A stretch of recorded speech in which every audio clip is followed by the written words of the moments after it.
ದಕ್ಷಿಣ ಕನ್ನಡ ಹಾಗೂ ಕರಾವಳಿ ಪ್ರದೇಶದ ಪ್ರಮುಖ ವಾಣಿಜ್ಯ ಬೆಳೆಯಾದ ಅಡಿಕೆ. ಈ ಅಡಿಕೆಯಲ್ಲಿ ಅಡಿಕೆ ಬೆಳೆಗಾರರು ಬಹಳಷ್ಟು ಸವಾಲುಗಳನ್ನು ಎದುರಿಸ್ತಾ ಇರುವಂಥದ್ದು ನಾವಿವತ್ತು ಕಾಣ್ತಾ ಇರುವಂತಹ ವಿಷಯ. ಈ ಅಡಿಕೆ ಬೆಳೆಗಾರರ ಭವಿಷ್ಯ, ಅವರ ಸವಾಲುಗಳು, ಆಮೇಲೆ ಮಾರುಕಟ್ಟೆ, ಇದೆಲ್ಲದರ ಕುರಿತು ಇವತ್ತು ನಮಗೆ ಮಾಹಿತಿಯನ್ನು ನೀಡಲಿಕ್ಕಿದ್ದಾರೆ ಅಖಿಲ ಭಾರತ ಅಡಿಕೆ ಬೆಳೆಗಾರರ ಸಂಘದ ಅಧ್ಯಕ್ಷರಾದ ಮಹೇಶ್ ಪುಚ್ಚಪಾಡಿಯವರು.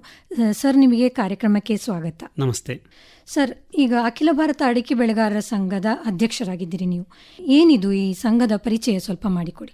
ಅಡಿಕೆ ಬೆಳೆಗಾರರ ಏಕೈಕ ಒಂದು ಸಂಘ ಅಂತ ಇದನ್ನು ನಾವು ಹೇಳ್ಬೋದು. ಬಹುಶಃ ದಕ್ಷಿಣ ಕನ್ನಡ ಮಾತ್ರ ಅಲ್ಲ, ಬೇರೆಲ್ಲ ಕಡೆಗೆ ಹೋಲಿಸಿದರೂ ಕೂಡ ಈ ಬೆಳೆಗಾರರ ಸಂಘ ಏನಿದೆ ಇದು ಬಹಳ ಹಳೆಯ ಸಂಘ. ಸುಮಾರು 1945 ಇಸವಿಯಲ್ಲಿ ಈ ಸಂಘ ಒಂದು ಸ್ಥಾಪನೆ ಆಯಿತು. ಆಗ ಬ್ರಿಟಿಷ್ ಸರ್ಕಾರ ಏನು ಅಡಿಕೆಯ ಮೇಲೆ ಅಬಕಾರಿ ಸುಂಕ ಹಾಕಿದಂತಹ ಸಂದರ್ಭದಲ್ಲಿ ಅಡಿಕೆ ಬೆಳೆಗಾರರು ಒಟ್ಟಾದ ನಂತರ ಆ ಒಂದು ಸಂಘದ ನೆಲೆಯಲ್ಲಿ ಅದು ಸ್ಥಾಪನೆ ಆಯಿತು. ಅದಾದ ಮೇಲೆ 1967 ಇಸವಿಯಲ್ಲಿ ಈ ಸಂಘ ರಿಜಿಸ್ಟ್ರೇಷನ್ ಆಯಿತು. ಅದಾದ ಮೇಲೆ ಸಂಘವನ್ನು ಈ ಅಡಿಕೆ ಬೆಳೆಗಾರರ ತುಂಬ ಹಿರಿಯರು, ಸಾಮಾಜಿಕ ಮುಖಂಡರು ಅದನ್ನು ಆ ಸಂಘವನ್ನು ಮುನ್ನಡೆಸ್ತಾ ಹೋದರು. 1972 ಇಸವಿಯಲ್ಲಿ ವಾರಣಾಸಿ ಸುಬ್ರಾಯ ಭಟ್ರು ಈ ಸಂಘದ ಸಾರಥ್ಯವನ್ನು ವಹಿಸಿಕೊಂಡ್ರು. ಆ ಸಮಯದಲ್ಲಿ ಅಡಿಕೆಯ ಬೆಲೆ ತುಂಬ ಕುಸಿತ ಆಯಿತು. ಈ ಕುಸಿತಾದಂಥ ಸಂದರ್ಭದಲ್ಲಿ ಏನು ಮಾಡುವುದು ಅನ್ನುವಂಥದ್ದು ಅಡಿಕೆ ಬೆಳೆಗಾರರಲ್ಲಿ ಬಹಳಷ್ಟು ಆತಂಕ ಇತ್ತು. ಆಗ ವಾರಣಾಸಿ ಸುಬ್ರಾಯ ಭಟ್ ಅವರ ನೇತೃತ್ವ ಮತ್ತು ಅಡಿಕೆ ಬೆಳೆಗಾರರ ಸಂಘದ ಎಲ್ಲರೂ ಸೇರಿ ಕ್ಯಾಂಪ್ಕೋವನ್ನು ಅವರು ಸ್ಥಾಪನೆಯನ್ನು ಮಾಡಿದರು. ಆ ನಂತರ ಏನಾಯ್ತಂದರೆ ವಾರಣಾಸಿ ಸುಬ್ರಾಯ ಭಟ್ರು ಕ್ಯಾಂಪ್ಕೋ ಅಧ್ಯಕ್ಷರಾದರು. ಸಂಘವನ್ನು ಇತರ ಎಲ್ಲರೂ ಕೂಡ ಮುನ್ನಡೆಸಿಕೊಂಡು ಹೋದರು. ಕ್ಯಾಂಪ್ಕೋ ಏನು ಮಾಡಿತು ಅಂದರೆ ಅಡಿಕೆ ಬೆಳೆಗಾರ ಎಲ್ಲ ಸಮಸ್ಯೆಗಳನ್ನು ಕೂಡ ತೆಗೆದುಕೊಂಡ್ರು. ಸಂಘ ಕ್ಯಾಂಪ್ಕೋದ ಜೊತೆ ಮುನ್ನಡೆತಾ ಸಾಗಿತು. ಅಡಿಕೆ ಬೆಳೆಗಾರರ ಸಂಘಟನೆ ಮತ್ತು ಅಡಿಕೆ ಬೆಳೆಗಾರರ ಜಾಗೃತಿ ಮಾಡುವಂತಹ ಕೆಲಸವನ್ನ ಮಾಡ್ತಾ ಹೋಯಿತು. ತುಂಬಾ ಜನ ಹಿರಿಯರು ಈ ಸಂಘವನ್ನ ಕಟ್ಟಿ ಬೆಳೆಸಿದವರಿದ್ದಾರೆ. ಈಗಲೂ ಕೂಡ ಅದೇ ಮಾದರಿಯಲ್ಲಿ ಕೆಲಸ ಆಗ್ತಾ ಇದೆ. ಏನಂದ್ರೆ ನಾವು ಅಡಿಕೆ ಬೆಳೆಗಾರ ಸಂಘ ಬೀದಿಯಲ್ಲಿ ನಿಂತು ಹೋರಾಟ ಮಾಡುವಂಥದ್ದು. ಆ ಕ್ಷಣಕ್ಕೆ ಏನಾಗಬೇಕು ಅದನ್ನು ಪತ್ರದ ಮೂಲಕವೋ ಸಂಬಂಧಪಟ್ಟವರ ಗಮನಕ್ಕೆ ತಂದು ಆ ಮೂಲಕವಾಗಿ ಅಡಿಕೆ ಬೆಳೆಗಾರರ ಬೇಕು ಬೇಡಗಳನ್ನು ನಾವು ಸರ್ಕಾರವನ್ನು ಅಥವಾ ಸಂಬಂಧಪಟ್ಟವರ ಗಮನಕ್ಕೆ ತರ್ತಾ ಇದ್ದೇವೆ. ಈಗ ನಾವು ಆ ತುಂಬಾ ಹಳೆಯ ಸಂಘವನ್ನು ಕಾಪಿಡುವ ಕೆಲಸವನ್ನು, ಸುಭದ್ರವಾಗಿ ಇರುವಂತಹ ಕೆಲಸವನ್ನು ಮಾಡ್ತಾ ಇದ್ದೇವೆ. ಅಥವಾ ಇದರ ಚಟುವಟಿಕೆ ಏನು ಅಂತ ಅನಿಸ್ಬೋದು, ಅಖಿಲ ಬೆಳೆಗಾರರ ಸಂಘ ಚಟುವಟಿಕೆ ಏನು ಅಂತ ಅನಿಸ್ಬೋದು. ಆದರೆ ನಾವು ನಮ್ಮ ನೆಲೆಯಲ್ಲಿ ಈಗ ಅಡಿಕೆ ಬೆಳೆಗಾರರಿಗೆ ಏನು ಬೇಕು ಅದನ್ನು ಮಾಡ್ತಾ ಇರುವಂತಹ ಹಳೆಯದಾದ ಒಂದು ಸಂಘ. ಈಗ ಪ್ರಸ್ತುತ ಅಡಿಕೆ ಕ್ಷೇತ್ರದ ಸ್ಥಿತಿಗತಿಗಳು ಯಾವ ರೀತಿ ಇದೆ? ಈಗ ನಾವು ನೋಡಿದರೆ ಇಡೀ ಭಾರತದಲ್ಲಿ ಅಡಿಕೆಯ ಬೆಳೆ ವಿಸ್ತರಣೆ ಆಗ್ತಾ ಇದೆ. ಅಡಿಕೆಯನ್ನು ನಾವು ಗಮನಿಸಿದರೆ ಇದೊಂದು ಆರ್ಥಿಕವಾದಂತಹ ವ್ಯವಸ್ಥೆಯನ್ನು ಹೊಂದಿರುವಂತಹ ಇವತ್ತಿನ ಬೆಳೆ. ನಾವು ನೋಡಿದರೆ ಇವತ್ತು ಅಡಿಕೆಯ ಕೇಂದ್ರ ಕರ್ನಾಟಕ ಅಂತ ಹೇಳಿದರೆ ಕರ್ನಾಟಕ, ದಕ್ಷಿಣ ಕನ್ನಡ, ಶಿವಮೊಗ್ಗ ಎಲ್ಲವನ್ನು ಸೇರಿ ಇವತ್ತು ಅಡಿಕೆ ಬೆಳೆ ವಿಸ್ತರಣೆ ಆಗ್ತಾ ಇದೆ. ಈ ಅಡಿಕೆ ಹಿಂದೆ ವ್ಯಾಪಾರದ ವಹಿವಾಟುಗಳು ಸಾಕಷ್ಟು ಕೋಟಿಯ ಲೆಕ್ಕದಲ್ಲಿ ಅಡಿಕೆ ವಹಿವಾಟು ನಡೀತಾರೆ.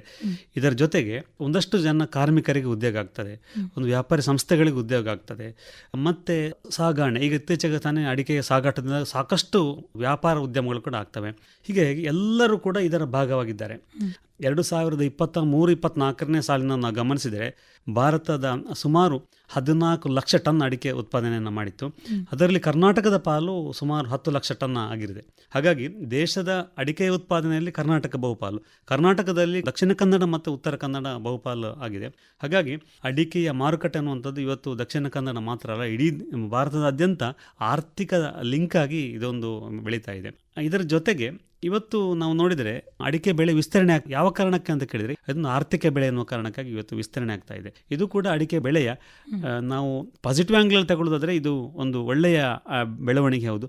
ಆದರೆ ಅದರ ಜೊತೆಗೆ ಸಾಕಷ್ಟು ಆತಂಕಗಳು ಕೂಡ ಇವೆ ನಮಗೆ. ಈಗ ಅಡಿಕೆ ಬೆಳೆಗಾರರ ಪ್ರಸ್ತುತ ಸಮಸ್ಯೆಗಳು ಯಾವುವು? ಅಡಿಕೆ ಬೆಳೆಯನ್ನು ನಾವು ಗಮನಿಸಿದರೆ ಇವತ್ತು ಸಾಕಷ್ಟು ಪ್ರಮಾಣದಲ್ಲಿ ಅಡಿಕೆ ಬೆಳೆ ವಿಸ್ತರಣೆ ಆಗಿದೆ.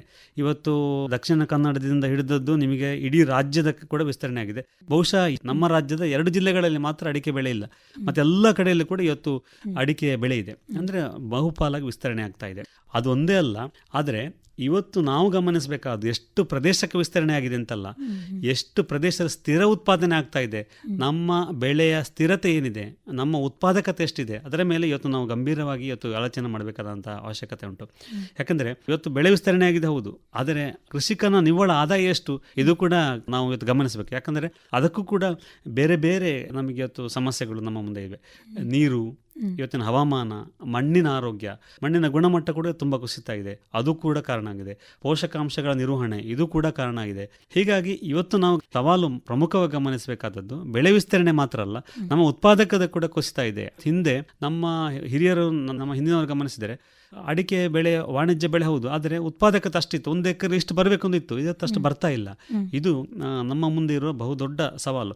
ದಕ್ಷಿಣ ಕನ್ನಡದಲ್ಲಿ ಹೊಸ ಬೆಳೆ ಮಾಡುವವರು ಈಗಾಗಲೇ ಅದಕ್ಕೆ ಉಪಬೆಳೆಯನ್ನು ಮಾಡಿಕೊಂಡು ಬೇಕಾದ ವ್ಯವಸ್ಥೆಯನ್ನು ಮಾಡ್ತಾರೆ. ಈಗಾಗಲೇ ಬೆಳೆದಿರುವವರು ಆತಂಕ ಏನು? ಇದು ಇವತ್ತು ಆತಂಕವಾಗಿ ಒಂದು ಕಾಡ್ತಾ ಇದೆ. ಇತ್ತೀಚೆಗಷ್ಟು ಸರ್ಕಾರದ ಒಂದು ಅಂಕಿಅಂಶ ಗಮನಿಸಿದ್ರು ಕೂಡ ಉತ್ಪಾದಕತೆ ಕಡಿಮೆ ಆಗ್ತಾ ಇದೆ, ನಮ್ಮ ಇಳುವರಿ ಕಡಿಮೆ ಆಗ್ತಾ ಇದೆ ಅನ್ನೋದನ್ನು ಕೂಡ ಅದು ಸೂಚಿಸ್ತಾ ಇದೆ. ಆಗಲೇ ನೀವು ಹೇಳಿದ್ರಿ ಹವಾಮಾನ ಬದಲಾವಣೆ, ಇದು ಅಡಿಕೆ ತೋಟದಲ್ಲಿ ಎಷ್ಟರ ಮಟ್ಟಿಗೆ ಪರಿಣಾಮ ಬೀರ್ಬೋದು? ಇವತ್ತು ನಾವು ಗಮನಿಸಿದರೆ ಈ ವರ್ಷ ನಮಗೆ ಎಲ್ಲಿನೋದ ಪರಿಣಾಮ ನಾವು ಎಲ್ಲ ಕಡೆ ಪರಿಣಾಮವನ್ನು ಹೇಳ್ತೇವೆ. ಬಹುಶಃ ನಮ್ಮ ರಾಜ್ಯಗಳಲ್ಲಿರ್ಬೋದು, ನಮ್ಮ ಜಿಲ್ಲೆಗಳಲ್ಲಿರ್ಬೋದು ಹವಾಮಾನ ವೈಪರೀತ್ಯ ಇದೆ. ಈ ಸಲ ಎಲ್ಲಿನ ಪರಿಣಾಮ ಇದ್ದರೂ ಕೂಡ ನಮ್ಮ ಪಶ್ಚಿಮ ಘಟ್ಟದ ತಪ್ಪಲು ಭಾಗಗಳಲ್ಲಿ ಈಗಾಗಲೇ 3000 ಮಿಲಿಮೀಟರ್ಗಿಂತ ಹೆಚ್ಚಿನ ಮಳೆ ಬಿದ್ದಿದೆ. ಅಂದರೆ ಎಲ್ಲಿನ ಪರಿಣಾಮ ಇದ್ದರೂ ಕೂಡ ಅಡಿಕೆಯ ಮೇಲೆ ಇವತ್ತು ಅಡಿಕೆಗೆ 3000 ಮೇಲೆ ಮಳೆ ಇದ್ದರೆ ಸಾಕಾಗ್ತದೆ. ಹಾಗಂತ ಆ ಮಳೆ ಹೆಚ್ಚು ನಮಗೆ ಪರಿಣಾಮಕಾರಿಯಾಗಿದೆಯಾ ಅಂತ ಕೇಳಿದರೆ ಅದು ದೊಡ್ಡ ಪ್ರಶ್ನೆ ಕಾಣ್ತಾ ಇದೆ. ಇನ್ನು ನಮಗೆ ಬಹುಮುಖ್ಯವಾಗಿ ನಾನು ಹೇಳಿರುವಂಥದ್ದು ಹವಾಮಾನ ನಮಗೆ ಅಡಿಕೆಯ ಬೆಳೆಗೆ 36-37 ಡಿಗ್ರಿಗಿಂತ ಹೆಚ್ಚಿನ ತಾಪಮಾನ ಅಡಿಕೆಯ ಬೆಳೆಯಲ್ಲಿ ಬಂದರೆ, ನಮ್ಮ ವಾತಾವರಣ ಹೆಚ್ಚು ಕಡಿಮೆ ಆದರೆ ನಮ್ಮ ಅಡಿಕೆಯ ಉತ್ಪಾದನೆ ಮೇಲೆ ಕುಸಿತ ಆಗ್ತದೆ. ಅಂದರೆ ಅಡಿಕೆಯ ಹಿಂಗಾರದಲ್ಲಿ ಎಳೆ ನಳ್ಳಿಗಳಿರುವುದಕ್ಕೆ ಕಾರಣ ಆಗ್ತದೆ. ಹೀಗಾಗಿ ಈ ಹವಾಮಾನ ನಮಗೆ ಬಹುದೊಡ್ಡ ಸವಾಲನ್ನು ಒಂದು ಎದುರು ಕಾಡ್ತಾ ಇದೆ. ಮತ್ತು ಮಳೆ ಬರ್ತದೆ, ಇಡೀ ದೇಶದಲ್ಲಿ ಮಳೆ ಕೊರತೆ ಇದೆ. ಅಡಿಕೆ ಬೆಳೆಯುವ ಈ ನಾಡಿನಲ್ಲಿ ಮಳೆಯ ಕೊರತೆ ಇಲ್ಲ. ಆದರೆ ನಿಮಗೆ ಮಳೆ ಹೇಗೆ ಬಿದ್ದಿದೆ, ಮಳೆ ಪ್ಯಾಟರ್ನ್ ಹೇಗಿದೆ ಅನ್ನೋದು ಕೂಡ ನಮಗೆ ಪ್ರಶ್ನೆ ಆಗ್ತದೆ. ಇವತ್ತು ನಾವು ಅಂಕಿಅಂಶಗಳು ನೋಡಿದರೆ ಮಳೆ ಬಿದ್ದಿದೆ, ಆದರೆ ಅಡಿಕೆ ಬೆಳೆಗಾರನಿಗೆ ಅದು ಪರಿಣಾಮ ಆಗ್ತಿಲ್ಲ ಮತ್ತು ಹೆಚ್ಚು ಪರಿಣಾಮಕಾರಿಯಾಗಿ ಆ ಮಳೆ ಇಲ್ಲ ಅಂತ. ಯಾಕಿಲ್ಲ ಅಂತ ಕೇಳಿದರೆ, ಮಳೆ ಸುರಿಯುವಾಗ ಒಮ್ಮೆಲೆ ಮಳೆ ಸುರಿತದೆ. ಇದರಿಂದಾಗಿ ನಮ್ಮ ಭೂಮಿಯ ಮೇಲೆ ಇರುವಂತಹ ಪೋಷಕಾಂಶಗಳ ಎಲ್ಲ ಕೊಚ್ಚಿ ಹೋಗ್ತವೆ. ಇದು ಇವತ್ತು ನಮ್ಮ ಅಡಿಕೆಯಲ್ಲಿ ಇರುವಂತಹ ಎಲೆಚುಕ್ಕಿ ರೋಗ ಏನಿದೆ, ಬೇರೆ ಬೇರೆ ರೋಗಗಳಿಗೆ ಅದು ಕೂಡ ಕಾರಣ ಆಗ್ತದೆ ಅನ್ನುವಂಥದ್ದು ವೈಜ್ಞಾನಿಕ ಸಂಶೋಧನೆ ಹೇಳ್ತದೆ. ಹಾಗಾಗಿ ಅಡಿಕೆ ಬೆಳೆಗಾರರಿಗೆ ಹವಾಮಾನದ ಬಹುದೊಡ್ಡ ಸವಾಲಾಗಿ ಕಾಡ್ತಾ ಇದೆ. ಅದರ ಜೊತೆಗೆ ತಾಪಮಾನ ಕೂಡ ಬಹುವಾಗಿ ನಮಗೆ ಕಾಡ್ತಾ ಇದೆ. ಈ ಸಲ ಕೂಡ ನಮಗೆ ಅದೇ ಬಹುದೊಡ್ಡ ಪರಿಣಾಮವಾಗಿ ಕಾಡಿದೆ. ಇದಕ್ಕೆ ಏನು ಅನ್ನುವಂಥದ್ದು ಬಹುದೊಡ್ಡ ಪ್ರಶ್ನೆ ಇದೆ. ಮತ್ತು ಈ ಸವಾಲನ್ನು ಎದುರಿಸಲಿಕ್ಕೆ ಅಡಿಕೆ ಬೆಳೆಗಾರರೇ ಮಾನಸಿಕವಾಗಿ ಮತ್ತು ವೈಜ್ಞಾನಿಕವಾಗಿ ಸಿದ್ಧರಾಗಬೇಕಾದಂಥ ಅವಶ್ಯಕತೆ ಇವತ್ತಿದೆ. ಈಗ ಹೆಚ್ಚಾಗಿ ಕಾಣುವಂಥದ್ದು ಕೊಳೆ ರೋಗ ಅಡಿಕೆಯಲ್ಲಿ. ಇತ್ತೀಚೆಗೆ ಎಲೆ ಚುಕ್ಕಿ ರೋಗ, ಹಳದಿ ರೋಗ, ಬೆಂಕಿ ರೋಗ ಏನೆಲ್ಲ ಹೇಳ್ತೇವೆ ಅದೆಲ್ಲ ಕಾಣ್ತಾ ಇರುವಂಥದ್ದು. ರೈತರು ಈ ಎಲ್ಲ ಸಮಸ್ಯೆಗಳನ್ನು ಯಾವ ರೀತಿ ಎದುರಿಸಬಹುದು? ಈಗಾಗಲೇ ನಾವು ಕಳೆದ 4-5 ವರ್ಷಗಳಿಂದ ಅಡಿಕೆಗೆ ಬಹುಮುಖ್ಯವಾಗಿ ಕಾಡುತ್ತಿರುವಂಥದ್ದು ಎಲೆ ಚುಕ್ಕಿ ರೋಗ. ಈ ಹಿಂದೆ ನಮಗೆ ಹಳದಿ ಎಲೆ ರೋಗ ಭೀಕರವಾಗಿ ಕಾಣ್ತಾ ಇತ್ತು. ಸುಳ್ಯದ, ಸಂಪಾಜೆ, ಶೃಂಗೇರಿ ಬೇರೆ ಬೇರೆ ಕಡೆ ಈ ಹಳದಿ ಎಲೆ ರೋಗ ನಮಗೆ ಗಂಭೀರವಾಗಿ ಕಾಡ್ತಾ ಇತ್ತು. ಈಗ ನಮಗೆ ಎಲೆಚುಕ್ಕಿ ರೋಗ ಗಂಭೀರವಾದ ಸಮಸ್ಯೆ ಆಗಿದೆ. ಅದು ಎಲ್ಲಿ? ನಿಮಗೆ ಈಗಾಗಲೇ ನಾನು ಹೇಳಿದಾಗೆ ಮಲೆನಾಡಿನ ತಪ್ಪಲು ಭಾಗ ಮತ್ತು ಮಲೆನಾಡಿನ ಮೇಲಿನ ಭಾಗ ಸಿವಿಯರ್ ಆಗಿ ಅಟ್ಯಾಕ್ ಆಗಿರುವಂಥದ್ದು. ಕೊಳೆ ರೋಗ ನಮಗೆ ಹಿಂದಿನಿಂದಲೂ ಇದೆ, ಅದಕ್ಕೆ ಬೇಕಾದಂತಹ ಔಷಧಿಗಳನ್ನು ಸಿಂಪಡಣೆ ಆಗ್ತಾ ಇದೆ, ಅದು ಕೂಡ ಕಂಟ್ರೋಲ್ ಆಗ್ತಾ ಇಲ್ಲ. ಹಾಗಾಗಿ ಇವತ್ತು ರೋಗ ಬಾಧೆಗಳು ನಮಗೆ ಸಾಕಷ್ಟು ಕಾಣ್ತಾ ಇದೆ. ಅದಕ್ಕೆ ಹವಾಮಾನ ಕೂಡ ಕಾರಣ ಇರ್ಬೋದು. ಎಲೆಚುಕ್ಕಿ ರೋಗಕ್ಕೆ ಈಗಾಗಲೇ ಮಣ್ಣು ಪರೀಕ್ಷೆ, ಎಲೆ ಸೋಗೆಯ ಪರೀಕ್ಷೆ ಮತ್ತು ಇತರ ಹಲವಾರು ಅಂಶಗಳನ್ನು ವಿಜ್ಞಾನಿಗಳು ಹೇಳಿದ್ದಾರೆ. CPCRIಯ ವಿಜ್ಞಾನಿಗಳು ಸಾಕಷ್ಟು ಈ ಬಗ್ಗೆ ಅಧ್ಯಯನವನ್ನು ಈಗಾಗಲೇ ಮಾಡಿದ್ದಾರೆ ಮತ್ತು ಈಗಲೂ ಪ್ರಯೋಗ ಮಾಡ್ತಾ ಇದ್ದಾರೆ. ಸಮತೋಲಿತವಾದ ಗೊಬ್ಬರವನ್ನು ಕೊಡಬೇಕು, ಆಗಾಗ ಸಿಂಪಡಣೆಗಳನ್ನು ಮಾಡಬೇಕು, ಅದನ್ನೆಲ್ಲವನ್ನು ಕೂಡ ವೈಜ್ಞಾನಿಕವಾಗಿ ಏನೇನು ಬೇಕು ಅದನ್ನೆಲ್ಲವನ್ನು ಕೂಡ ಹೇಳಿದ್ದಾರೆ. ಅದು ಮಾತ್ರ ಅಲ್ಲ, ಕೇಂದ್ರ ಸರ್ಕಾರ ಮತ್ತು ರಾಜ್ಯ ಸರ್ಕಾರ ಎಲ್ಲವೂ ಸೇರಿ ಇವತ್ತು ಎಲೆಚುಕ್ಕಿ ರೋಗಕ್ಕೆ ಅಧ್ಯಯನಕ್ಕೆ ಬೇರೆ ಬೇರೆ ವ್ಯವಸ್ಥೆಗಳನ್ನು ಮಾಡಿದೆ. ಕೇಂದ್ರ ಸರ್ಕಾರ ರಾಷ್ಟ್ರೀಯ ವೈಜ್ಞಾನಿಕ ಅಧ್ಯಯನವನ್ನು ಸಮಿತಿಯನ್ನು ರಚನೆ ಮಾಡಿಕೊಂಡು ಇವತ್ತು ಕರ್ನಾಟಕದಲ್ಲಿ 10 ತಾಲೂಕುಗಳಲ್ಲಿ 50 ಹೆಕ್ಟೇರ್ ಪ್ರದೇಶಗಳಲ್ಲಿ ವೈಜ್ಞಾನಿಕವಾದಂಥ ಅಧ್ಯಯನ ಮಾಡ್ತಾ ಇದೆ, ಎಲೆಚುಕ್ಕಿ ರೋಗಕ್ಕಾಗಿಯೇ ಮಾಡ್ತಾ ಇದೆ. ಇತ್ತೀಚೆಗೆ ಸುಳ್ಯದ ಗುತ್ತಿಗಾರಿನಲ್ಲಿ ಮತ್ತು ಬೇರೆ ಬೇರೆ ಕಡೆ ಪ್ರಾಯೋಗಿಕ ತೋಟದಲ್ಲಿ ಕೃಷಿಕರನ್ನು ಸೇರಿಸಿ ಏನೇನು ಮಾಡಬೇಕು ಅನ್ನೋದನ್ನು CPCRI ವಿಜ್ಞಾನಿಗಳು ಹೇಳಿದ್ದಾರೆ. CPCRI ವಿಜ್ಞಾನಿಗಳು ಮತ್ತು ಇತರೆ ವಿಜ್ಞಾನಿಗಳು ಈ ಬಗ್ಗೆ ಅಧ್ಯಯನವನ್ನು ಮಾಡ್ತಾ ಇದ್ದಾರೆ ಮತ್ತು ರೈತರಿಗೆ ಕಾಲಕಾಲಕ್ಕೆ ಮಾಹಿತಿಯನ್ನು ಕೊಡ್ತಾ ಇದ್ದಾರೆ. ಈ ಮಾಹಿತಿಯನ್ನು ಈ ಪ್ರಾಯೋಗಿಕವಾಗಿ ಮಾಡಿರುವಂಥ ಅಧ್ಯಯನಗಳನ್ನು ರೈತರು ಕೂಡ ಇವತ್ತು ಅನಿವಾರ್ಯವಾಗಿ ಬಳಸಿಕೊಳ್ಳಲೇಬೇಕಾದಂಥ ಅವಶ್ಯಕತೆ ಉಂಟು. ವಿಜ್ಞಾನಿಗಳು ಏನು ಹೇಳ್ತಾರೆ ಅದನ್ನು ಈ ರೋಗ ನಿರ್ವಹಣೆಗೆ ಮಾಡುವಂಥದ್ದು ಬಹಳ ಅಗತ್ಯ ಉಂಟು. ನಮಗೆ ಕಳೆದ ವರ್ಷ ಭಾರಿ ಮಳೆ ಕಾರಣದಿಂದ ಕೊಳೆರೋಗ ವಿಪರೀತವಾಗಿ ಕಾಡಿತ್ತು. ಈ ವರ್ಷ ಕೂಡ ಎಲ್ಲಿನೋ ಕಾರಣದಿಂದ ಮಳೆ ಇಲ್ಲ ಅನ್ನುವಂಥದ್ದು ಇದ್ದರೂ ಕೂಡ ಈಗಾಗಲೇ ಕೆಲವು ಕಡೆ ಅಂದರೆ ಮಲೆನಾಡಿನ ತಪ್ಪಲು ಭಾಗಗಳಲ್ಲಿ ಇವತ್ತು ಕೊಳೆ ರೋಗದ ಲಕ್ಷಣಗಳು ಕಾಣ್ತಾ ಇವೆ. ಅಂದರೆ ಈ ಹಿಂದೆಯೇ ಕೊಳೆ ರೋಗ ಸಾಕಷ್ಟು ಇತ್ತು, ಈಗ ವಾತಾವರಣ ಕೂಡ ಬದಲಾಗುತ್ತಿರುವಂಥ ಈ ಸಂದರ್ಭದಲ್ಲಿ ನಮಗೆ ಕೊಳೆ ರೋಗ ಕೂಡ ಕಾಡ್ತಾ ಇದೆ. ಇದಕ್ಕೆ ಇವತ್ತು ಮೈಲ್ತುತ್ತು, ಬೋರ್ಡೋ ಇದು ಮಾತ್ರ ಅಲ್ಲ, ಪರ್ಯಾಯವಾದಂತಹ ಒಂದು ಯೋಚನೆಗಳು ಇವತ್ತು ಆಗಲೇಬೇಕಾದಂತಹ ಅಗತ್ಯ ಇದೆ. ಯಾಕಂದರೆ ಅದಕ್ಕೆ ಬೇಕಾದ ಶಿಫಾರಸು ಮಾಡಿರುವಂಥ ಔಷಧಿಗಳು ಕೂಡ ಗುಣಮಟ್ಟದ ಕಾರಣದಿಂದಾಗಿ ಇವತ್ತು ತುಂಬ ಕಡೆ ಬೋರ್ಡೋ ಸಿಂಪಡಣೆ ಮಾಡಿರುವಂತಹ ಅಡಿಕೆ ತೋಟಗಳಲ್ಲಿ ಕೊಳೆ ರೋಗ ಬರ್ತಾ ಇದೆ. ಅಂತಂದರೆ ವಾತಾವರಣ ಮಾತ್ರ ಅಲ್ಲ, ಔಷಧಿಯಲ್ಲೂ ಕೂಡ ಗುಣಮಟ್ಟದ ಕೊರತೆ ಇದೆ. ಹೀಗಾಗಿ ಪರ್ಯಾಯವಾದ ಬಳಕೆ, ಈಗ ವಿದೇಶಗಳಲ್ಲಿ ಸಾಕಷ್ಟು ಹೊಸ ಹೊಸ ಅಧ್ಯಯನಗಳಾಗ್ತಾ ಇವೆ. ಅಂತಹ ಅಧ್ಯಯನಗಳು ಅಡಿಕೆಯಲ್ಲಿ ಕೊಳೆ ರೋಗಕ್ಕೆ ಕೂಡ ಪರ್ಯಾಯವಾದಂತಹ ಒಂದು ಅಗತ್ಯ ಇರುವಂತಹ ಅಂಶಗಳು ನಮಗೆ ಬೇಕಾಗಿದೆ. ಅದು ಕೂಡ ಇವತ್ತು ಕೊಳೆ ರೋಗ ನಿರ್ವಹಣೆಗೆ ಮತ್ತು ರೋಗ ನಿರ್ವಹಣೆಗೆ ಇಂಥ ಹೊಸ ಹೊಸ ಅಧ್ಯಯನಗಳು ಕೂಡ ನಮಗೆ ಅಡಿಕೆ ಬೆಳೆಗಾರರಿಗೆ ಅಗತ್ಯ ಉಂಟು. ಈಗ ಅಡಿಕೆ ಬೆಳೆಗಾರರಿಗೆ ಸಾಮಾನ್ಯವಾಗಿ ಎದುರಾಗುವಂತಹ ಸವಾಲು ಅಂದರೆ ಸಹಾಯಕರ ಕೊರತೆ ಅಡಿಕೆ ಬೆಳೆಯಲ್ಲಿ. ಅಡಿಕೆ ಕೃಷಿಗೆ ಇದು ಎಷ್ಟು ದೊಡ್ಡ ಸವಾಲು ಅಂತ ಹೇಳ್ಬೋದು? ಇವತ್ತು ಅಡಿಕೆ ಕೃಷಿ ಮಾತ್ರ ಅಲ್ಲ, ಎಲ್ಲ ಕೃಷಿಗಳಲ್ಲಿ ನೋಡಿದರೂ ಕೂಡ ಇವತ್ತು ಕಾರ್ಮಿಕರ ಸಮಸ್ಯೆ ಬಹುದೊಡ್ಡ ಸವಾಲು. ಹೇಗೆ ಇದನ್ನು ಈ ಕಾರ್ಮಿಕರ ಸಮಸ್ಯೆಯನ್ನು ಬಗೆಹರಿಸ್ಬೋದು ಅಂತ ಬೇರೆ ಬೇರೆ ರೀತಿಯಾದಂಥ ಅಧ್ಯಯನಗಳಾಗ್ತಾ ಇವೆ ಮತ್ತು ವೈಜ್ಞಾನಿಕವಾದ ಬೇರೆ ಬೇರೆ ಸಂಗತಿಗಳು ನಡೀತಾ ಇವೆ. ನಾವು ಅಡಿಕೆ ಬೆಳೆಯಲ್ಲಿ ಬಹಳ ಸೂಕ್ಷ್ಮ ಗಮನಿಸಿದರೆ ನಮಗೆ ಇಲ್ಲಿ ಶ್ರಮ ಹೆಚ್ಚಿರುವಂತಹ ಕೆಲಸ ಜಾಸ್ತಿ ಇರುವಂಥದ್ದು. ನಿಮಗೆ ಅಡಿಕೆಯಲ್ಲಿ ಕೊಯ್ಲಿನ ಸಂದರ್ಭದಲ್ಲಿ ಮರ ಇರುವಂಥದ್ದು ಅಥವಾ ಸಿಂಪಡಣೆಗೆ ಮರ ಇರುವಂಥದ್ದು ಇದು ಸುಮ್ಮನೆ ಆಗುವಂಥದ್ದಲ್ಲ. ಇದು ಸ್ಕಿಲ್ ಬೇಕು, ಸ್ವಲ್ಪ ನಾಜೂಕಾದಂತಹ ವ್ಯವಸ್ಥೆ, ನುರಿತ ಕಾರ್ಮಿಕರು ಇದಕ್ಕೆ ಬೇಕು. ಆದರೆ ಈ ಸ್ಕಿಲ್ ಅಂದರೆ ಇದನ್ನು ತಯಾರು ಮಾಡೋದು ಹೇಗೆ, ಇದು ಬಹಳ ಗಂಭೀರವಾದಂಥ ಒಂದು ಪ್ರಶ್ನೆ. ಯಾಕಂದರೆ ನಮಗೆ ಸುಮ್ಮನೆ ಬಂದು ಮರ ಹತ್ತಲಿಕ್ಕೆ ಅದು ಆಗೋದಿಲ್ಲ. ಅದಕ್ಕೆ ಇವತ್ತು ಅಂತಹ ಒಂದು ಸ್ಕಿಲ್ ಆಗಿರುವಂತಹ ಕಾರ್ಮಿಕರ ಬೇಕು. ಅದರ ಜೊತೆಗೆ ಸಿಂಪಡಣೆಗೆ ಈಗಾಗಲೇ ಬಂದಿದೆ ಫೈಬರ್ ದೋಟಿ ಅಂಥದ್ದು ಅಥವಾ ಕೆಲವು ಅಡಿಯಿಂದಲೇ ಸಿಂಪಡಣೆ ಮಾಡುವಂಥದ್ದು ಬಂದಿದೆ. ಇಂತಹ ಹೆಚ್ಚಿನ ಸರಳ ಸಾಧನಗಳು ನಮಗೆ ಕೃಷಿಗೆ ಅಗತ್ಯ ಉಂಟು. ಅಡಿಕೆ ಬೆಳೆಗಾರರಿಗೆ ಮುಖ್ಯವಾಗಿ ಬೇಕು. ಕೊಯ್ಲು ಮಾಡಲಿಕ್ಕೆ ಕೂಡ ನೆಲನಿಲಾಗುವಂಥದ್ದು ಇಂತಹದ್ದು ಬೇಕು. ಇಲ್ಲಿ ಮೇಯ್ನಾಗಿ ನಮಗೆ ಅಡಿಕೆಯ ಮುಂದೆ ನೋಡ್ತಾ ಇದ್ದರೆ ಅಡಿಕೆ ಬೆಳೆಗಾರರ ಮಾನಸಿಕತೆಯನ್ನು ಹೇಗೆ ಬದಲಾಯಿಸಿಕೊಳ್ಬೇಕಂದ್ರೆ ಈ ಸಾಂಪ್ರದಾಯಿಕ ವಿಧಾನಗಳಿಂದ, ಅಂದರೆ ಕೃಷಿ ಕಾರ್ಮಿಕರನ್ನೇ ಹೆಚ್ಚು ನೆಚ್ಚಿಕೊಳ್ಳದ ಹಾಗೆ ನಾವು ಯಂತ್ರಗಳನ್ನು ಆದಷ್ಟು ಬಳಕೆ ಮಾಡಿಕೊಂಡು ಯಂತ್ರಗಳ ಮೂಲಕವಾಗಿ ಇವತ್ತು ಅಡಿಕೆ ಕೃಷಿಯನ್ನು ಸುಲಭ ಮಾಡುವಂತಹ ವ್ಯವಸ್ಥೆಗಳ ಕಡೆಗೆ ಅಧ್ಯಯನ ಆಗಬೇಕು. ಈಗಾಗಲೇ ಕೆಲವು ಅಂಶಗಳು ನಾವು ನೋಡಿದ್ದೇವೆ. ಇದ್ರೆ ಈ ಸಾರಿ ಸಾಕಷ್ಟು ಅಡಿಕೆ ತೋಟಗಳು ಕೊಳೆ ರೋಗದಿಂದ ಹಾನಿ ಆಗ್ತಾ ಇತ್ತು. ಯಾವಾಗ ಕೆಲವು ಸಂಸ್ಥೆಗಳು, ಉದಾಹರಣೆಗೆ CPCRI, ಕ್ಯಾಂಪ್ಕೋ ಮೊದಲಾದ ಸಂಸ್ಥೆಗಳು ಇವತ್ತು ಅಡಿಕೆ ಬೆಳೆಗಾರರಿಗೆ ಆ ನಿಟ್ಟಿನಲ್ಲಿ ಟ್ರೈನಿಂಗ್ ಮಾಡಿದ ಕಾರಣದಿಂದಾಗಿ ಇವತ್ತು ತುಂಬ ಫೈಬರ್ ದೋಟಿಗಳು ಇವತ್ತು ತುಂಬ ಉಪಯೋಗ ಆಗಿವೆ. ಹಾಗಾಗಿ ಅನೇಕ ತೋಟಗಳಿಗೆ ಫೈಬರ್ ದೋಟಿ ವರದಾನವಾಗಿ ಪರಿಣಮಿಸಿದೆ. ಇವತ್ತು ಕೊಳೆ ರೋಗಕ್ಕೆ ಅದು ಒಳ್ಳೆಯ ಔಷಧ ಸಿಂಪಡಣೆ ಮಾಡಲಿಕ್ಕೆ ಮನೆಯವರೇ ಬಿಡುವಂಥ ಕೆಲಸಗಳಾಗಿವೆ. ಅನೇಕ ಕಡೆಯಲ್ಲಿ ಹೆಂಗಸರು ಕೂಡ ಫೈಬರ್ ದೋಟಿ ಮೂಲಕವಾಗಿ ಸಿಂಪಡಣೆ ಮಾಡಿದ್ದಾರೆ. ಅದು ಅಡಿಕೆ ಬೆಳೆ ಉಳಿವಿ ಕಾರಣ ಆಗಿದೆ. ಹೀಗಾಗಿ ನಾನು ಹೇಳುವಂಥದ್ದು ಈ ಸಮಯದಲ್ಲಿ ನಾವು ನಮ್ಮ ಮಾನಸಿಕತೆಯನ್ನು ಬದಲಾಯಿಸಿಕೊಂಡು ಯಾಂತ್ರೀಕರಣದತ್ತ ಹೋಗಬೇಕು. ಇದು ಕೃಷಿ ಕಾರ್ಮಿಕರ ಕೊರತೆ, ಸಹಾಯಕರ ಕೊರತೆಯನ್ನು ನೀಗಿಸಲಿಕ್ಕೆ ನಮಗೆ ಸಾಧ್ಯ ಆಗ್ತದೆ ಅನ್ನೋದು ನನ್ನ ಅಭಿಪ್ರಾಯ. ಈಗ ಅಡಿಕೆ ಬೆಳೆಯಲ್ಲಿ ಇನ್ನೊಂದು ಪ್ರಮುಖ ಸವಾಲಾಗಿರುವಂಥದ್ದು ಮಾರುಕಟ್ಟೆ. ಕೃಷಿಕರು ಅಡಿಕೆಯನ್ನು ಬೆಳೆದ ನಂತರ ಮಾರುಕಟ್ಟೆಯ ಸಮಸ್ಯೆ, ಅಂದರೆ ಬೆಲೆಯಲ್ಲಿ ಏರಿಳಿತಗಳಾಗುವಂಥದ್ದು ಸಾಮಾನ್ಯ. ಆದ್ದರಿಂದ ಈ ಮಾರುಕಟ್ಟೆಯಲ್ಲಿ ಬೆಲೆ ಏರಿಳಿತಕ್ಕಿರುವಂತಹ ಪ್ರಮುಖ ಕಾರಣಗಳು ಯಾವುವು? ಯಾವತ್ತೂ ಈ ಅಡಿಕೆ ಬೆಳೆ ಇರ್ಬೋದು ಅಥವಾ ಎಲ್ಲ ಕೃಷಿಯಲ್ಲೂ ಕೂಡ ಕೃಷಿಕ ಸಂಕಷ್ಟ ಪಡುವುದು ಮಾರುಕಟ್ಟೆಯಲ್ಲಿ. ಅಂದರೆ ಉತ್ಪಾದನೆಗೆ ಅವ ಬೇರೆ ಬೇರೆ ರೀತಿಯಾದಂಥ ಅಥವಾ ದಿನ ಇಡೀ ಕೆಲಸ ಮಾಡಿ ಅವರು ಉತ್ಪಾದನೆ ಮಾಡ್ತಾರೆ. ಮಾರುಕಟ್ಟೆ ಹಂತದಲ್ಲಿ ಪ್ರತಿ ಸಲ ಕೂಡ ಕೃಷಿಕರು ಸೋಲ್ತಾರೆ. ಅಡಿಕೆ ಕೃಷಿಕರು ಕೂಡ ಅದೆಲ್ಲ ಹೊರತಲ್ಲ. ಈಗ ಬೇರೆ ಕೃಷಿಯನ್ನು ನಾವು ನೋಡಿದರೆ, ಈಗ ಟೊಮೆಟೊ ಇರ್ಬೋದು, ಬೇರೆ ಬೇರೆ ಕೃಷಿಯನ್ನು ನೋಡಿದರೆ ಅವರಿಗೆ ಆಯಾ ದಿನ ಒಂದು ವಾರ ಮಾತ್ರ ಅದನ್ನು ಸ್ಟೋರೇಜ್ ಮಾಡಲಿಕ್ಕೆ ಸಾಧ್ಯ ಇದೆ. ಅಡಿಕೆ ಬೆಳೆಗೆ ಆಗಲ್ಲ. ಅದನ್ನು 1 ವರ್ಷ 2 ವರ್ಷ ಅದನ್ನು ಸ್ಟೋರೇಜ್ ಮಾಡಿಟ್ಟು ಮತ್ತೆ ಒಳ್ಳೆ ರೇಟ್ ಬರೋಕೆ ಕೊಡ್ಲಿಕ್ಕೆ ಸಾಧ್ಯ ಇದೆ. ಈ ಸ್ಟೋರೇಜ್ ಮಾಡುವಂಥದ್ದು ಕೂಡ ಅಡಿಕೆ ಬೆಳೆಗಾರನಿಗೆ ಕೆಲವೊಮ್ಮೆ ಸಮಸ್ಯೆ ಆಗ್ತದೆ. ಯಾಕಂದ್ರೆ ಈಗ ನಾಳೆ ರೇಟ್ ಆಗ್ತದೆ ಅಂತ ಹೇಳಿ ಇವತ್ತು ಅವನು ಸ್ಟೋರೇಜ್ ಮಾಡಿ ನಾಳೆ ರೇಟ್ ಆಗದೇ ಇದ್ದರೆ ಅವನ ಇಡೀ ವರ್ಷದ ಫಸಲು ಅದು ಅವನಿಗೆ ಅದರ ಮೇಲೆ ಹೊಡೆತ ಬೀಳ್ತಾರೆ. ಹೀಗಾಗಿ ಅಡಿಕೆ ಮಾರ್ಕೆಟ್ ಯಾವತ್ತೂ ಕೂಡ ಅದು ಸ್ಥಿರದ ಮಾರುಕಟ್ಟೆ ಅಲ್ಲ. ಅಂದರೆ ಅದು ಫ್ಲಕ್ಚುವೇಟ್ ಆಗ್ತಾ ಇರ್ತದೆ. ಮತ್ತು ಇದನ್ನು ನಾವು ಊಹಾಪೋಹದ ಮಾರ್ಕೆಟ್ ಅಂತ ಹೇಳ್ಬೋದು. ಈಗ ಬೇರೆ ಬೇರೆ ಇದಕ್ಕೊಂದು ಸ್ಟ್ಯಾಂಡರ್ಡ್ ರೇಟ್ ಇರ್ತದೆ. ಈಗ ಉದಾಹರಣೆಗೆ ರಬ್ಬರಿಗೆ ಒಂದು ಅಂತ ಸ್ಟ್ಯಾಂಡರ್ಡ್ ರೇಟ್ ಇದೆ, ಕಾಳು ಮೆಣಸಿಗಿದೆ, ಬೇರೆ ಬೇರೆ ಕೃಷಿ ಉತ್ಪನ್ನಗಳಿಗೆ ಒಂದು ಸ್ಟ್ಯಾಂಡರ್ಡ್ ಮಾರ್ಕೆಟ್ ಇದೆ. ಆದರೆ ಅಡಿಕೆಗೆ ಅಂತಹ ಯಾವುದೇ ಸ್ಟ್ಯಾಂಡರ್ಡ್ ಮಾರ್ಕೆಟ್ ಇಲ್ಲ. ಬಹುತಾಗಿ ನಾವು ಹೇಳಿದ್ರೆ ಅದು ಊಹಾಪೋಹದ ಮಾರ್ಕೆಟ್. ಅಂದರೆ ಇವತ್ತು ಯಾರೋ ಒಬ್ಬ ನಾಳೆ ಅಡಿಕೆಗೆ ರೇಟ್ ಇರ್ತದೆ ಅಂತ ಹೇಳಿದ್ರೆ ಎಲ್ಲರೂ ಕೃಷಿಕರು ಅದನ್ನು ಹೋಲ್ಡ್ ಮಾಡಿರ್ತಾರೆ. ಮಾರ್ಕೆಟ್ ಅಡಿಕೆಗೆ ಹೋಗೋದೇ ಇಲ್ಲ, ಅಡಿಕೆ ಸಹಜವಾಗಿ ಏರ್ತಾ ಹೋಗ್ತದೆ. ಇಂತಹ ಸಮಯದಲ್ಲಿ ನಾವು ಅಡಿಕೆ ಬೆಳೆಗಾರರು ಗುಣಮಟ್ಟದ ಅಡಿಕೆಯನ್ನು ಮಾಡುವಂಥದ್ದು ಕಡೆಗೆ ಹೆಚ್ಚು ಆದ್ಯತೆಯನ್ನು ನಾವು ಕೊಡಬೇಕಂದ್ರೆ ನಮ್ಮ ಅಡಿಕೆ ಕ್ವಾಲಿಟಿ ಅಡಿಕೆ ಹೇಗಿದ್ದರೆ ನಾಳೆಲ್ಲ ನಾಡ್ದು ಕೂಡ ನಮಗೆ ಅದಕ್ಕೆ ಒಳ್ಳೆ ರೇಟು ಸಿಗ್ತದೆ. ಮತ್ತು ಅಡಿಕೆ ಮಾರ್ಕೆಟ್ ಯಾವಾಗಲೂ ಕೂಡ ಹೇಗೆ ಆಗ್ತದೆ ಅಂತ ಕೇಳಿದರೆ, ನಾವು ಬೆಳೆಯುವಂಥ ಅಡಿಕೆಯ ಇದು ಎಲ್ಲರೂ ಕೂಡ ಉತ್ತರ ಭಾರತದಲ್ಲಿ ಅದರ ಗ್ರಾಹಕರು ಇರುವಂಥದ್ದು.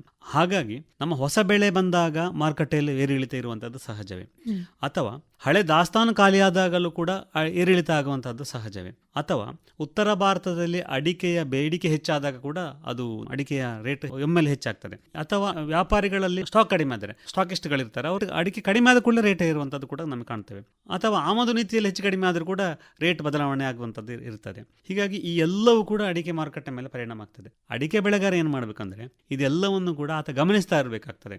ಯಾರೋ ಹೇಳಿದ್ರು ಅಂತ ಹೇಳಿ ತಕ್ಷಣವೇ ಆತ ಅಡಿಕೆಯನ್ನು ಮಾರಾಟ ಮಾಡಿದರೆ ಅಥವಾ ಪ್ಯಾನಿಕ್ ಆಗಿ ಸೆಲ್ಲಿಂಗ್ ಮಾಡಿದರೆ, ಅವನು ಒಮ್ಮೆಲೇ ಮಾರುಕಟ್ಟೆಗೆ ಬಿಟ್ಟರೆ ಅಡಿಕೆಯ ಬೆಳೆಗಾರರಿಗೆ ಇದರ ಮೇಲೆ ಹೊಡೆತ ಆಗ್ತದೆ, ಬಿಟ್ಟರೆ ಬೇರೆ ಏನು ಕೂಡ ಪರಿಣಾಮ ಆಗೋದಿಲ್ಲ. ಹಾಗಾಗಿ ಅಡಿಕೆ ಬೆಳೆಗಾರ ಮಾರುಕಟ್ಟೆಯನ್ನು ಗಮನಿಸ್ತಾ ಇರಬೇಕು.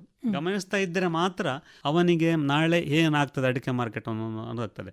ಆದರೆ ನಾವು ಅಡಿಕೆ ಬೆಳೆಗಾರ ಇನ್ನೊಂದು ಗಮನಿಸಬೇಕಾದೇನೆಂದರೆ, ಊಹಾಪೋಹದ ಮಾರುಕಟ್ಟೆಯನ್ನು ಯಾವತ್ತೂ ನಂಬಬಾರ್ದು. ನಾಳೆ ಅಡಿಕೆ ರೇಟ್ ಇರ್ತದೆ ಅಂತ ಹೇಳ್ತಾನೆ ಅಂತಾದರೆ ಇದರ ಹಿಂದೆ ಏನೋ ಇದೆ ಅಂತ ನಾವು ಗಮನಿಸಬೇಕು. ಹಾಗೆ ಮಾರುಕಟ್ಟೆಯನ್ನು ಅವನೇ ತಜ್ಞ ಆಗಬೇಕು. ಮಾರುಕಟ್ಟೆ ತಜ್ಞ ಇನ್ಯಾರೋ ಹೇಳಿದಂತಲ್ಲ, ಅಡಿಕೆ ಬೆಳೆಗಾರನೇ ಮಾರುಕಟ್ಟೆ ತಜ್ಞ ಆಗಬೇಕು. ಹೇಗೆ ಆಗಬೇಕು ಅಂದರೆ ಅವ ಮಾರುಕಟ್ಟೆಯನ್ನು ಗಮನಿಸಬೇಕು. ಯಾವುದೇ ಸ್ಟ್ಯಾಂಡರ್ಡ್ ರೇಟ್ ಇಲ್ಲ, ಮಾರುಕಟ್ಟೆ ಇದೆಲ್ಲ ನಾನು ಹೇಳಿದ ಇಷ್ಟು ಕಾರಣದಿಂದ ಏರಿಳಿತ ಆಗ್ತದೆ ಅಂತ ಗಮನಿಸಬೇಕು. ಯಾವ ಕಾರಣದಿಂದಾಗ ಆಗ್ತಾ ಇದೆ, ಬೇಡಿಕೆ ಇದೆಯಾ? ಈಗ ಉದಾಹರಣೆಗೆ ದೀಪಾವಳಿ ಬಂದಾಗ ಸಹಜವಾಗಿ ಏರಿಳಿತ ಆಗ್ತದೆ. ಯಾಕೆ ಆಗ್ತದೆ? ಹೊಸ ಅಡಿಕೆ ಬರ್ತದೆ, ಸ್ಟಾಕ್ ಆಗ್ತದೆ. ಇದನ್ನು ಆತ ಗಮನಿಸಬೇಕು. ಆಗ ಅವನೇ ಮಾರುಕಟ್ಟೆ ತಜ್ಞ ಆಗ್ತಾನೆ, ಅವನೇ ಮಾರುಕಟ್ಟೆಗೆ ಅಡಿಕೆಯನ್ನು ಬಿಡುವ ಹಾಗಾಗ್ತದೆ. ಯಾರ್ದೋ ಮಾತು ಕೇಳಬೇಕಾಗಿಲ್ಲ. ಹಾಗಾಗಿ ಅಡಿಕೆ ಬೆಳೆಗಾರ ಮಾರುಕಟ್ಟೆ ತಜ್ಞ ಆಗಬೇಕು, ಮಾರುಕಟ್ಟೆಯನ್ನು ಅದು ಗಮನಿಸ್ತಾ ಇರಬೇಕು. ಆಗ ನಿಮಗೆ ಆ ಮಾರುಕಟ್ಟೆ ಯಾವುದೇ ರೀತಿಯಾದಂಥ ಹೊಡೆತ ರೈತನ ಮೇಲೆ ಬೀಳಲಿಕ್ಕೆ ಸಾಧ್ಯ ಆಗುವುದಿಲ್ಲ.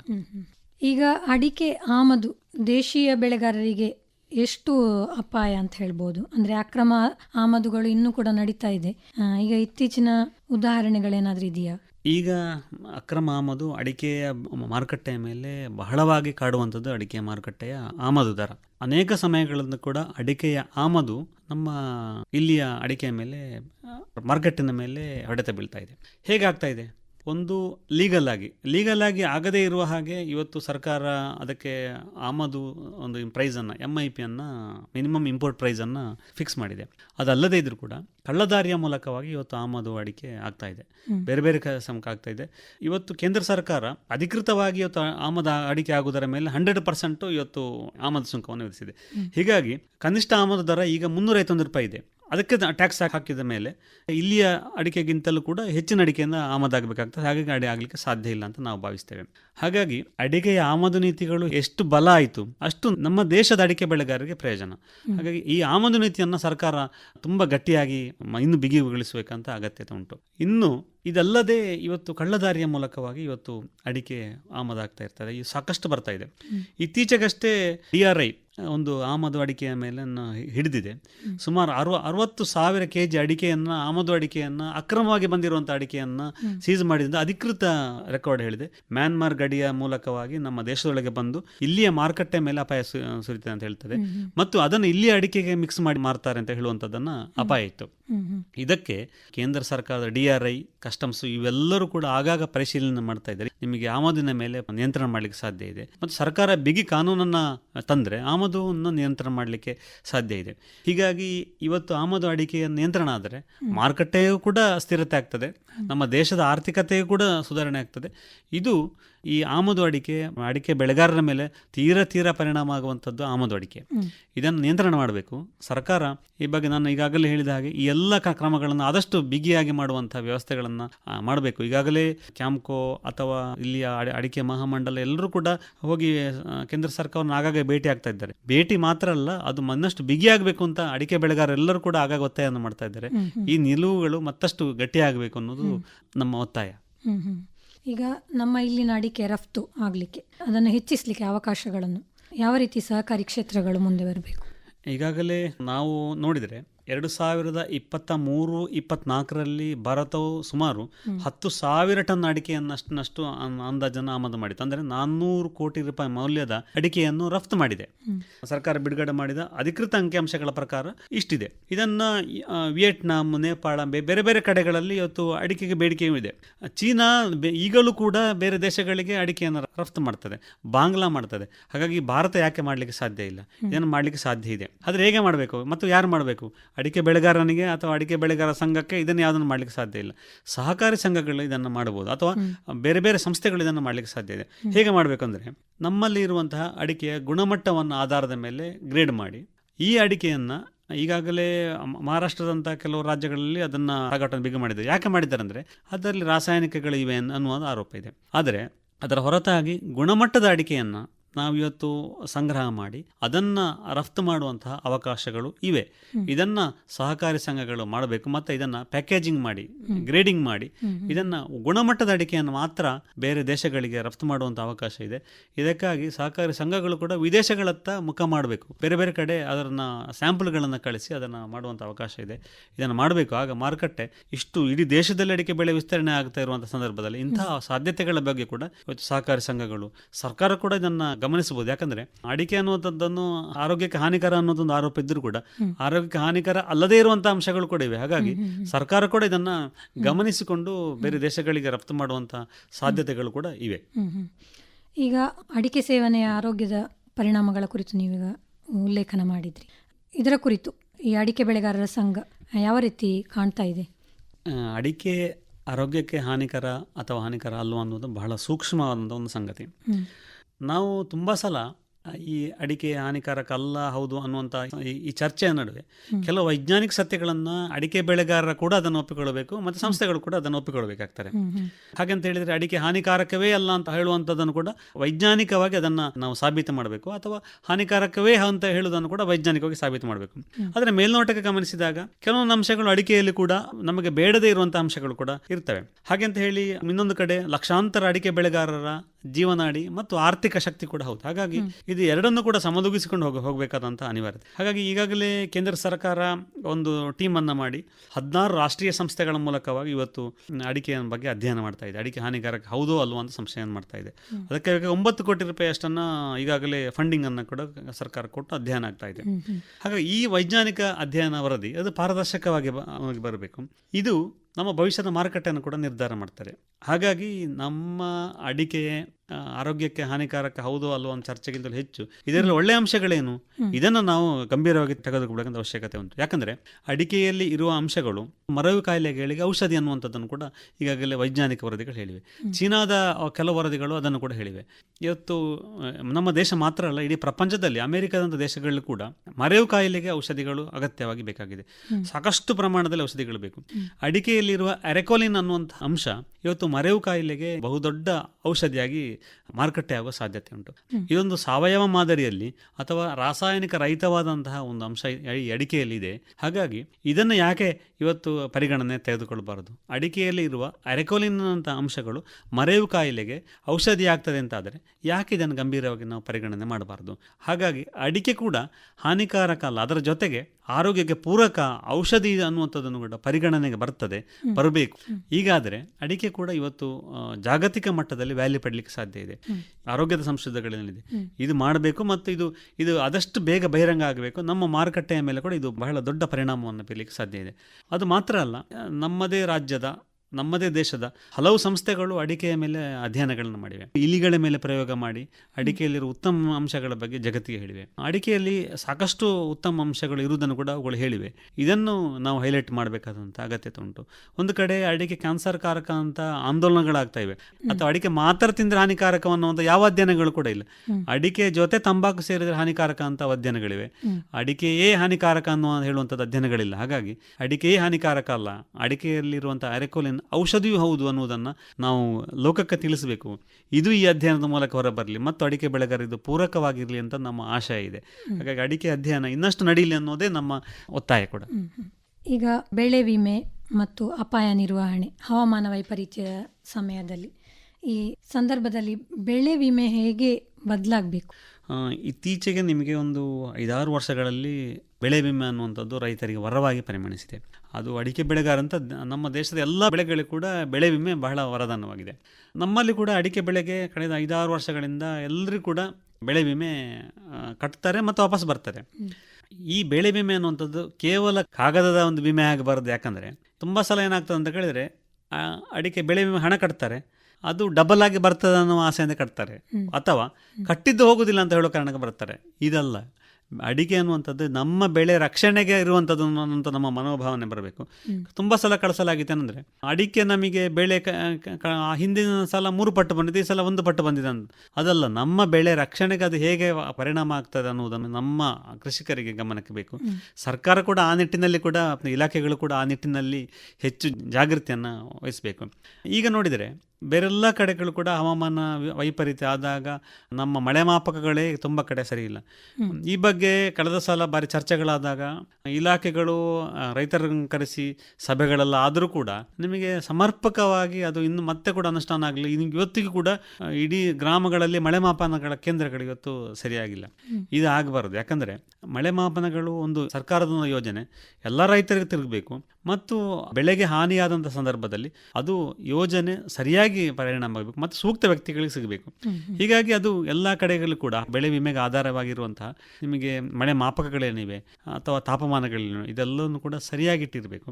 ಮತ್ತು ಈ ವ್ಯವಸ್ಥೆ ಕೃಷಿಕರು ಕೂಡ ಮೋಸ ಆಗದ ಹಾಗೆ ಮತ್ತು ಮೋಸ ಮಾಡದ ಹಾಗೆ ಇದು ಎರಡನ್ನೂ ಬಳಸಿಕೊಂಡು ದೀರ್ಘಕಾಲಿಕವಾಗಿ ಇದ್ದರೆ ಮಾತ್ರ ನಮಗೆ ಈ ಯೋಜನೆ ಉಳಿತದೆ ಮತ್ತು ಅದು ನಮ್ಮ ಬೆಳೆಗೆ ಕೂಡ ರಕ್ಷಣೆ ಆಗ್ತದೆ. ಹಾಗಾಗಿ ಇದನ್ನು ಹಾಳಾಗಬಾರದು. ಅದಕ್ಕೆ ಕೃಷಿಕರು ಜಾಗೃತಿ ವಹಿಸಬೇಕು, ಇಲಾಖೆ ಅದಕ್ಕೆ ಸಹಕಾರ ಕೊಡಬೇಕು ಮತ್ತು ಬೆಳೆ ಹಾನಿಯಾದ ಸಂದರ್ಭದಲ್ಲಿ ಅದು ತಕ್ಷಣ ವಿಮೆ ಸಿಗುವಾಗ ಆಗಬೇಕು. ತುಂಬ ಸಲ ಏನಾಗ್ತಂದರೆ ಈ ಸಲ ಭಾರಿ ಮಳೆ ಬಂದು ರೋಗ ಬಂತು, ಅಡಿಕೆ ಹಾನಿ ಆಯಿತು ಅಂತಂದರೆ ಇನ್ನು ಯಾವಾಗಲೂ ಅದೊಂದು 6 ತಿಂಗಳು 8 ತಿಂಗಳು ಕಳೆದು ಸಿಗುವ ಹಾಗೆ ಆಗಬಾರ್ದು. ತಕ್ಷಣ ಬೆಳೆ ವಿಮೆ ಆದ ತಕ್ಷಣವೇ ಇಲಾಖೆಗಳು ಅಥವಾ ಜಿಲ್ಲಾಧಿಕಾರಿಗಳು ಅಥವಾ ಅದಕ್ಕೆ ಸಂಬಂಧಪಟ್ಟ ಅಧಿಕಾರಿಗಳು ಅದನ್ನು ಗಮನಿಸಿ ತಕ್ಷಣವೇ ಬೆಳೆ ವಿಮೆಯನ್ನು ರಿಲೀಸ್ ಮಾಡುವ ಹಾಗೆ ಮಾಡಿದರೆ ಕೃಷಿಕರಿಗೂ ಕೂಡ ಅದು ಅನುಕೂಲ ಆಗ್ತದೆ. ಮತ್ತು ಇನ್ನೊಂದು ಬೆಳೆ ಮಾಡಲಿಕ್ಕೆ, ಈಗ ಉದಾಹರಣೆಗೆ ಅಡಿಕೆ ಬೆಳೆ ಹಾನಿ ಆಯಿತು ಅಂತಾರೆ ತಕ್ಷಣವೇ ಅವನಿಗೆ ಏನು ಮಾಡ್ಬೋದು, ಅದನ್ನು ಹಣದಿಂದ ಏನು ಮಾಡ್ಬೋದು ಅದನ್ನು ಮಾಡಿ ಅವನ ಆರ್ಥಿಕ ವ್ಯವಸ್ಥೆಯನ್ನು ಸುಧಾರಿಸಲಿಕ್ಕೆ ಸಾಧ್ಯ ಇದೆ.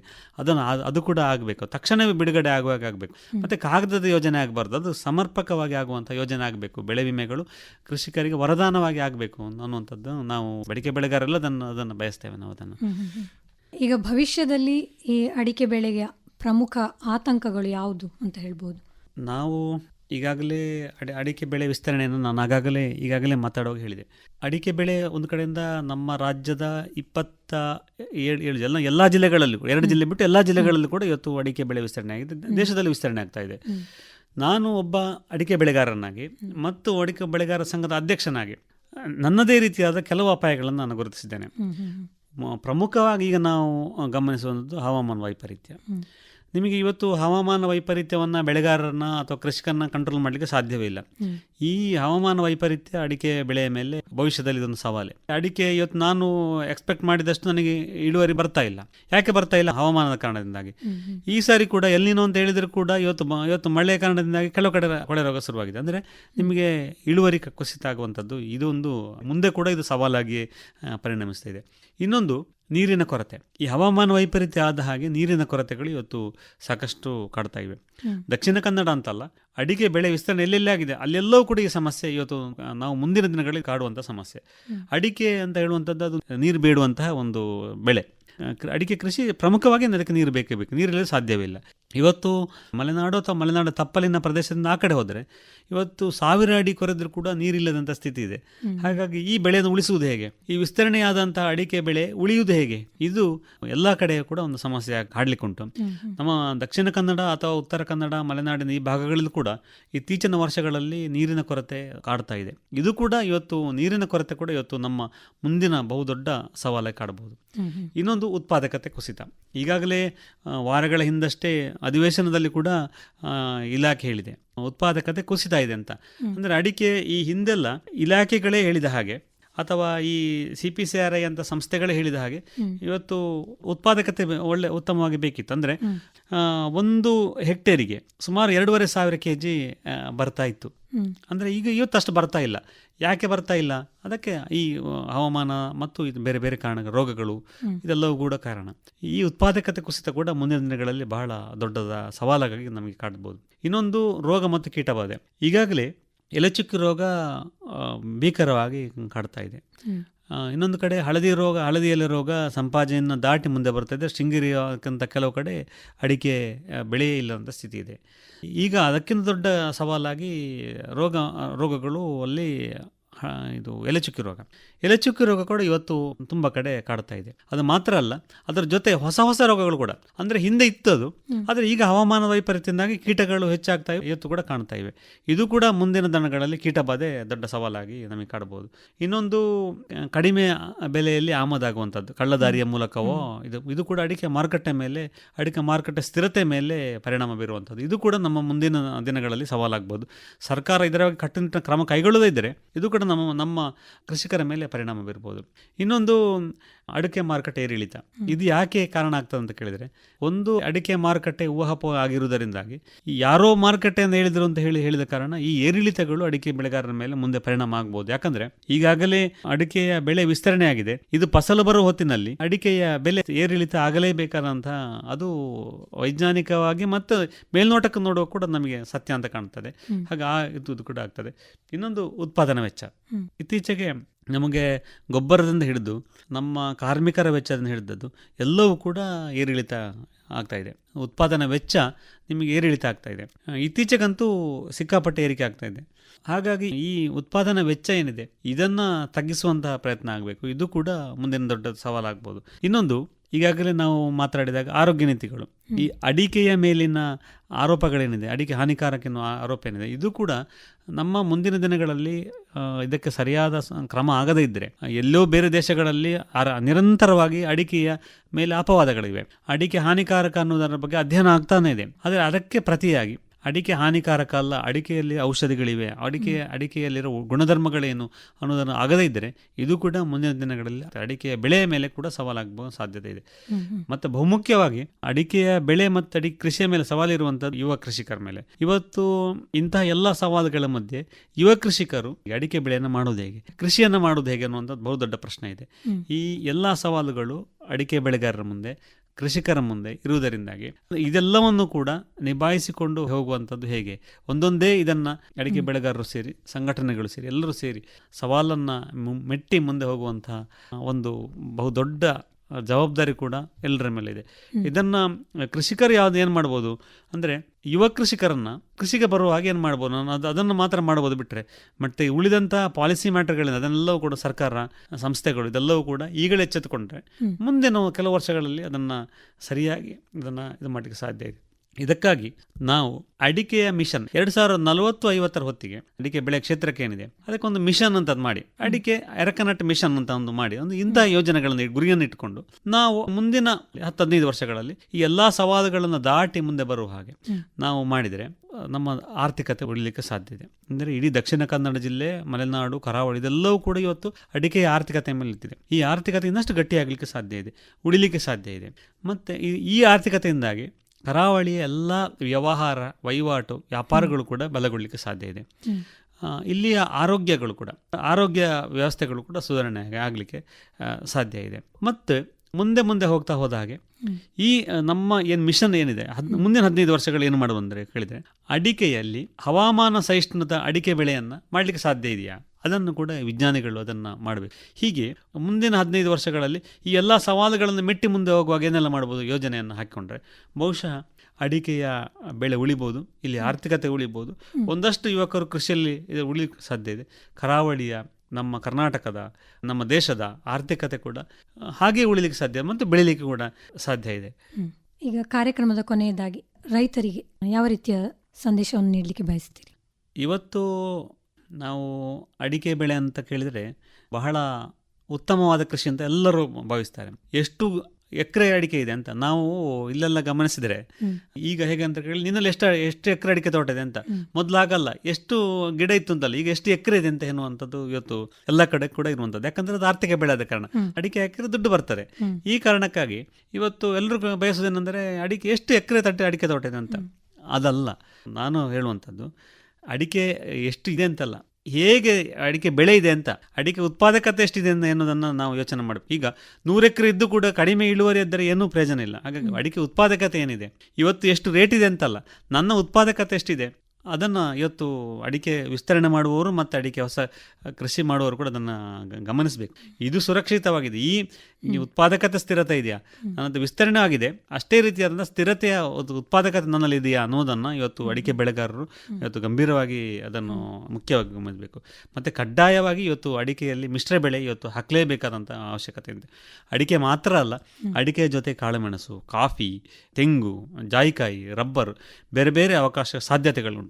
ಇದನ್ನು ಇವತ್ತು ಅಗತ್ಯವಾಗಿ ಇವತ್ತು ಅಡಿಕೆ ಬೆಳೆಗಾರರು ಹಾಕಲೇಬೇಕಾದಂಥ ಅವಶ್ಯಕತೆ ಉಂಟು. ಮತ್ತು ಅದು ಮಾತ್ರ ಅಲ್ಲ, ಇವತ್ತು ಕೃಷಿಕರು, ರೈತ ಸಂಘಟನೆಗಳು, ಸಹಕಾರಿ ಸಂಸ್ಥೆಗಳು, ವಿಜ್ಞಾನಿಗಳು, ಸರ್ಕಾರ, ಇದೆಲ್ಲವೂ ಕೂಡ ಒಟ್ಟಾಗಿ ಕೆಲಸ ಮಾಡಬೇಕಾದಂಥ ಅವಶ್ಯಕತೆ ಉಂಟು. ಇದು ಬೇರೆ ಬೇರೆ ಅಡಿಕೆ ಬೆಳೆಗಾರ ಸಂಘ ಒಂದು ಕೆಲಸ ಮಾಡೋದು, ಅಡಿಕೆ ಬೆಳೆಗಾರ ಇನ್ನೊಂದು ಕೆಲಸ, ಸಹಕಾರಿ ಸಂಘಗಳು ಇನ್ನೊಂದು, ಸರ್ಕಾರ ಇನ್ನೊಂದು, ಇದಂತಲ್ಲ, ಎಲ್ಲ ಒಟ್ಟಾಗಿ ಕೆಲಸ ಮಾಡಿದರೆ ಅಡಿಕೆಯ ಕ್ಷೇತ್ರವನ್ನು ಇನ್ನಷ್ಟು ಬಲಪಡಿಸಲಿಕ್ಕೆ ಸಾಧ್ಯ ಉಂಟು. ಮಿಶ್ರ ಬೆಳೆಯನ್ನು ಅಗತ್ಯವಾಗಿ ಕೃಷಿಕರು ಮಾಡಲೇಬೇಕಾದಂಥ ಅವಶ್ಯಕತೆ ಉಂಟು. ಇದನ್ನು ಈ ಎಲ್ಲ ಸಂಸ್ಥೆಗಳು, ಸಂಘಗಳು ಅಡಿಕೆ ಬೆಳೆಗಾರ ತಿಳಿ ಹೇಳಿದರೆ ಅಡಿಕೆ ಸುಸ್ಥಿರವಾಗಿ ಉಳಿಲಿಕ್ಕೆ ಸಾಧ್ಯ ಉಂಟು ಮತ್ತು ಅಡಿಕೆ ಕ್ಷೇತ್ರ ಬೆಳೀಲಿಕ್ಕೆ ಸಾಧ್ಯ ಉಂಟು. ಇನ್ನಷ್ಟು ಜನ ಕೃಷಿಕರು, ಯುವ ಕೃಷಿಕರು ಅಡಿಕೆಯಲ್ಲೇ ಉಳಿಲಿಕ್ಕೆ ಸಾಧ್ಯ ಇದೆ. ಇದು ನಮ್ಮ ಇವತ್ತು ಗಮನಿಸಬೇಕಾದಂಥ ಪ್ರಮುಖವಾದ ಅಂಶ. ಈಗ ನಮ್ಮ ಕೇಳುಗರಿಗೆ ಹೆಚ್ಚಿನ ಮಾಹಿತಿ ಬೇಕಾದಲ್ಲಿ ನಿಮ್ಮ ದೂರವಾಣಿ ಸಂಖ್ಯೆಯನ್ನು ಕೊಡ್ಬೋದಾ?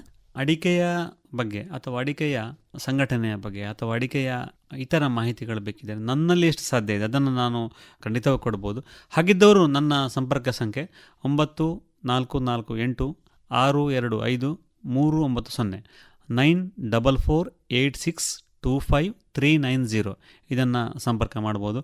ಒಂದು ವೇಳೆ ಸಂಪರ್ಕಕ್ಕೆ ಸಾಧ್ಯ ಆಗದಿದ್ದರೆ ವಾಟ್ಸಪ್ ಮೆಸೇಜಿನ ಮೂಲಕವಾಗಿ ಸಂದೇಶವನ್ನು ಕಳಿಸಿದರೆ ನಾನು ಬಿಡುವಾದಾಗ ಅದನ್ನು ನೋಡಿ ಉತ್ತರಿಸಬಲ್ಲೆ. ಒಳ್ಳೆಯದು ಸರ್. ಅಡಿಕೆ ಬೆಳೆಗಾರರ ಭವಿಷ್ಯ, ಅವರ ಸವಾಲುಗಳು, ಮಾರುಕಟ್ಟೆ ಮತ್ತು ಮುಂದಿನ ದಾರಿ, ಇದೆಲ್ಲದರ ಕುರಿತು ನೀವು ಉತ್ತಮ ಮಾಹಿತಿಯನ್ನು ನಮ್ಮ ಕೇಳುಗರಿಗೆ ತಿಳಿಸಿಕೊಟ್ರಿ. ನಮ್ಮ ಕಾರ್ಯಕ್ರಮದಲ್ಲಿ ಭಾಗವಹಿಸಿದ್ದಕ್ಕಾಗಿ ಧನ್ಯವಾದಗಳು. ನಮಸ್ಕಾರ. ನಮಸ್ತೆ. ಕಾರ್ಯಕ್ರಮ ನಿರ್ದೇಶನ PV ಪ್ರಶಾಂತ್ ಕುಮಾರ್.